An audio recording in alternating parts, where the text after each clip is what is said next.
আর একটা ধোঁকা এসছে এখন, ভোটাভুটি চলবে, গণতন্ত্র শিরক তো আমরা জানি, কিন্তু ভোট দিয়ে গণতন্ত্র এক নয়, এই আর এক ধোঁকাবাজি। মনে রাখবেন, গণতন্ত্রের সবচেয়ে প্রধান হাতিয়ার হচ্ছে ভোট। ভোট না দিলে গণতন্ত্র একদিনও চলবে না। আর ভোটের মাধ্যমে কোশ্চেনকালে ভালো মানুষ ক্ষমতায় আসে না, সারা বিশ্ব তার প্রমাণ। আর যদি কেউ ক্ষমতায় এসেও যায়, তাদের নিয়ত যতই ভালো থাক, যেহেতু তাদের ভোটাররা হলো পথভ্রষ্ট, তাকে তারা ক্ষমতা বসিয়েছে, তাদেরকে খুশি করার জন্যই সে ইচ্ছা থাকলেও কোরআন হাদিস অনুযায়ী দেশ চালাতে পারবে না। তার বাস্তব প্রমাণ বর্তমান বিশ্বে 2003 সাল থেকে ক্ষমতাসীন তুরস্কের প্রেসিডেন্ট রিসেপ তাইয়িপ এরদোয়ান। সে নিজে হাফেজে কোরআন এবং সে দিনদার, সে চায় কোরআন সুন্নাহ অনুযায়ী দেশ চালাতে, কিন্তু পারার কোনো উপায় নেই। কারণ যে প্রাইভেটে উঠে রাস্তায় পাড়ি দিয়েছে, সেই প্রাইভেট কারটাই হলে গণতন্ত্রের কার। ওখানে তার সাথী যারা ছিল, যাদেরকে সে সাথে নিয়ে কাজ করেছে, তারাই তাদেরকে পথভ্রষ্ট করেছে। কোনো উপায় নেই, কারণ অধিকাংশ লোকই চায় টেন্ডারবাজি, চায় সুবিধাবাদ, চায় মানুষ। বাংলাদেশে হিসাব করে না বেদাতির সংখ্যা বেশি না হেদায়তের সংখ্যা বেশি, এ তো এমনি আমরাই বুঝি।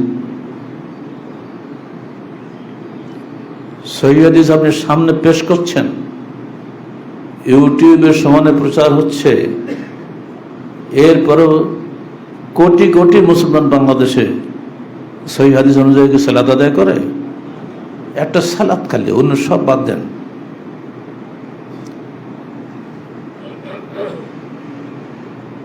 আর যখনই আপনি এদের ভোটে ক্ষমতায় যাবেন, তখন আপনি একেবারে অক্ষম হয়ে পড়বেন, তার বাইরে যাওয়ার কোনো কায়দা নেই। তার চাইতে আরো বড় প্রমাণ মালয়েশিয়ার মাহাথির মোহাম্মদ, যে 1981 সাল থেকে একটানা 22 বছর ক্ষমতায় ছিলেন। পরের বারে আবারও 2 বছর, গোড়া 24 বছর ক্ষমতা থাকা সত্ত্বেও তিনি ইসলামের কোনো কাজ করতে পারেন নাই। মিশরের 99% মুসলমান, বাংলাদেশে 92% মুসলমান। মিশরের 99% মুসলমান হওয়া সত্ত্বেও সেখানে মোহাম্মদ মুরসি, যিনি ইসলামের বিধান কায়েম করার শপথ নিয়েই ক্ষমতায় গিয়েছিলেন, মাত্র 1 বছরের মধ্যেই তার সব শেষ। অবশেষে তাকে আদালতের কাঠগড়ায় মর্মান্তিকভাবে মৃত্যুবরণ করতে হয়েছে। ইসলামের কিছুই করতে পারেনি, কারণ এদেশের আদালত গণতন্ত্রের আদালত।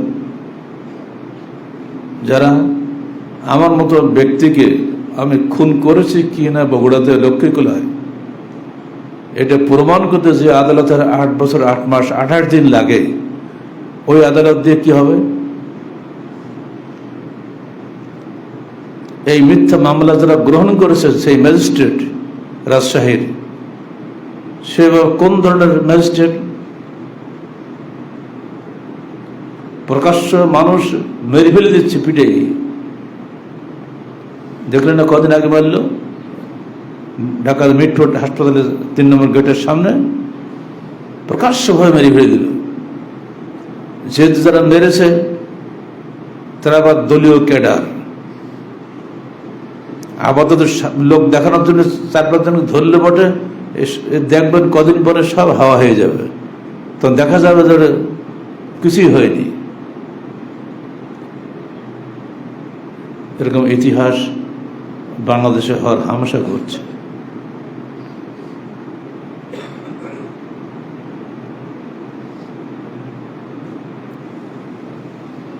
আজকে আপনাদেরকে খালি একটি বিষয়ে সাবধান করে দিচ্ছি, কোনো অবস্থায় যেন আদর্শচ্যুত হবেন না। রাজি আছেন?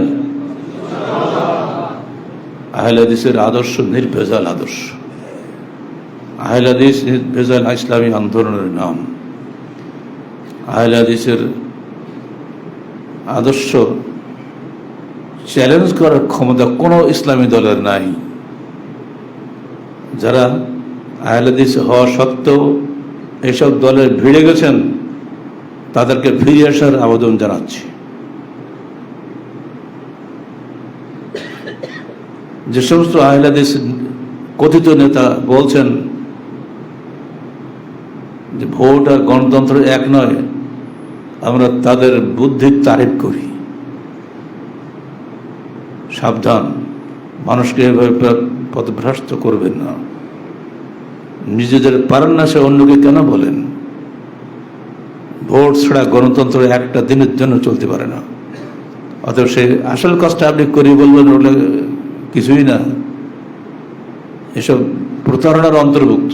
খবরদার, এসব প্রতারণার মধ্যে আপনারা পা দেবেন না।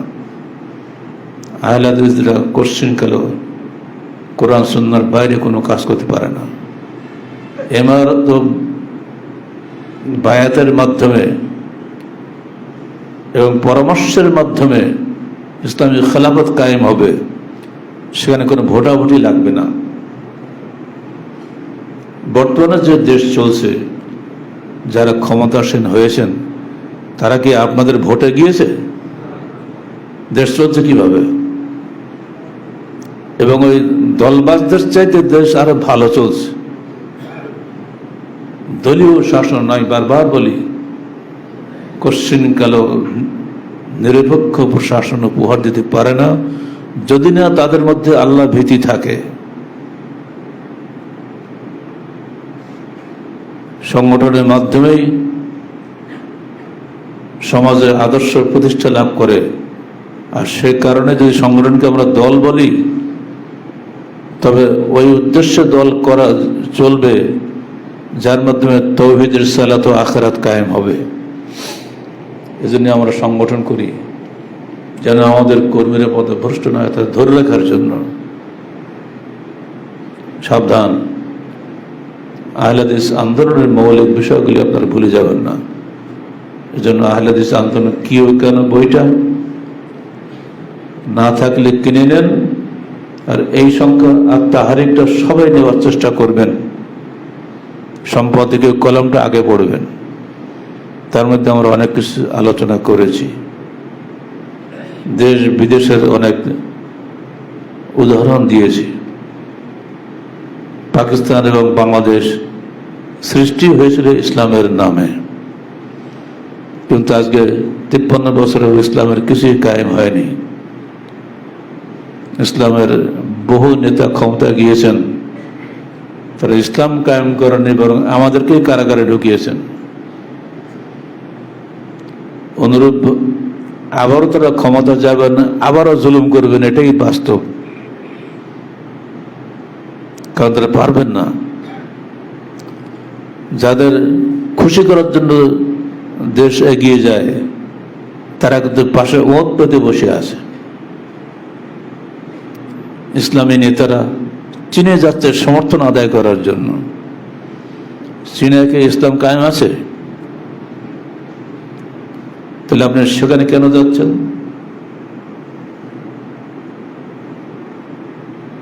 আপনারা প্রায় ইউরোপে যাচ্ছেন। কথায় কথা বলে আমার নেতা এখন ইউরোপে আছেন, ইউরোপ সফরে আছেন। কেন? ইউরোপে কোন ইসলাম আছে? দেখায় যে আমাদের নেতারা কত বড়, ইউরোপ সফর করে। অথচ ওইসব দেশে আমাদের বহু প্রবাসী ভাই আছে, তারা শুধু সফরই করে না, সেখানে থাকে, দিনের দাওয়াতি কাজ করে, সেখান থেকে আমাদেরকে সহযোগিতা পাঠায়। ইহুদি নাসারাদের দেশে যাওয়ার জন্য আনন্দিত হবেন না।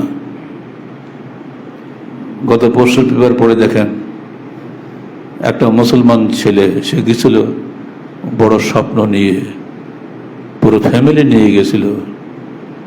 বিনা অপরাধে এক বন্দুকধারী এসে তাকে এবং তার সঙ্গে আরো 4 জন ছিল, 5 জনকে এক বিল্ডিং এর নিচে মেরে ফেলে দিল গুলি করে। এইভাবে বিনা বিচারে যেখানে সেখানে। আগে দেখলাম এক বোরকাওয়ালি মুসলিম মহিলা যাচ্ছিলেন রাস্তা দিয়ে, বলা নেই কওয়া নেই, প্রেসিডেন্ট গিয়ে দেয় গুলিকে মেরে ফেলল। ইসলামের বিরুদ্ধে তাদের যে অভিযান চলছে,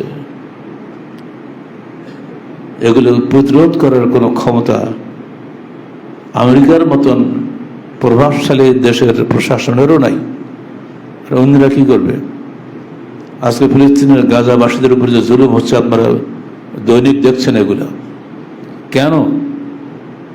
যদি তারা মুসলমান না হয়তো নিঃসন্দেহে তাদের মারত না, ইহুদিরাই মারছে। পেটে খাবার নাই, খাওয়ার জন্য তারা হাত পাতে দাঁড়িয়ে আছে, সেইখানে গুলি করে মারছে। বাপের কোলে সন্তান বাচ্চাকে খাওয়ানোর জন্য দাঁড়িয়ে আছে, হঠাৎ বোমা এসে পড়ল, বাচ্চাটা শেষ হয়ে গেল। বাবা বলছে, যাও বাবা, তোমাকে এনেছিলাম ত্রাণের খাবার খাওয়ানোর জন্য, তুমি জান্নাতের পেয়ালা পান করো। এ কি কল্পনা করা যায়? কথিত উন্নত বিশ্ব তাকিয়ে তাকিয়ে দেখছে এই গণতান্ত্রিক বিশ্বের, মুসলিম বিশ্বের সবারই এই দুর্দশা হয়েছে। আমাদের দুনিয়ার পর আকাঙ্ক্ষা ছেড়ে দিয়ে ঈমান বৃদ্ধির চেষ্টা করা আবশ্যক। যে কোনো সময় আমার আজরাইল চলে আসবে। অতএব আপনাদের পবিত্র কোরআন ও সহিহ হাদিসের উপরে দৃঢ় থাকুন।